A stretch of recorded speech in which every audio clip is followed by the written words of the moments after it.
or make it, because I think there's something about really internalizing that map, and maybe I'll just speak about it, and then if you want me to draw it, I will, but that map of the vertical line through the spine, because this is in a way our alignment.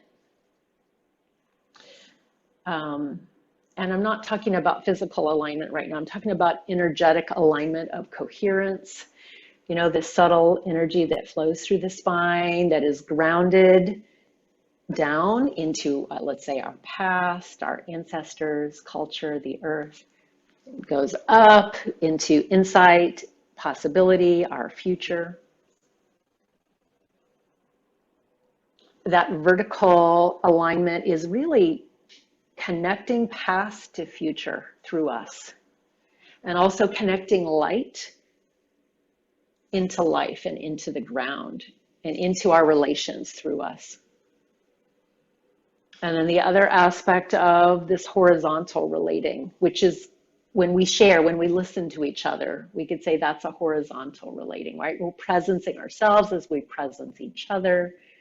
We're becoming more and more coherent and supportive through that practice.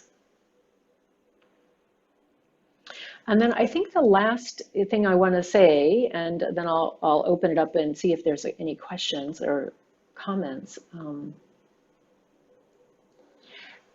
It is the sense that when I experience a difficulty, anything that kind of snags me, I feel stuck, I maybe feel suppressed, there's a feeling that I'm struggling to presence, anything that I call a difficulty, that difficulty is pointing to the edge of my conscious universe,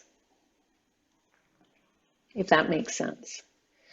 It's like, and so then and that difficulty could be personal, like in a conversation with my child.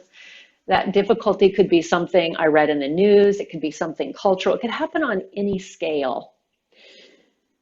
And our practice is to come back to the most personal circle of intimacy, which is ourselves and our more intimate relations. As best we can, bring that into coherence with our nervous systems in relation. And the more we do that, the more a clear vessel we have to then present something further out in the world.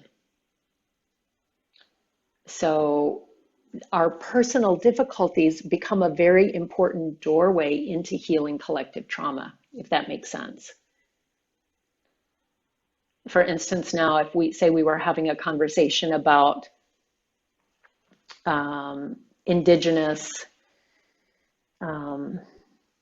relocations, you know, in Canada or in America. Let's say we just had a very particular conversation. So we have this conversation, we might get kind of data about the conversation, and we might all have thoughts and ideas about restoration, about what happened. And the first place we would start once we brought that in is what's coming up in me about that. And how can I be with me about that? And the more I do that, the freer I am to be with that in a larger sense. Does it make sense? And I think part of what can happen through practice is when I'm presencing something, I can learn to feel, first of all, anytime I'm confused, I come to the closest circle of intimacy. And as I listen to myself and listen to others, I can start to learn to feel when it's happening at an individual or personal level, when it seems to be more ancestral or a family level, and when it's more cultural.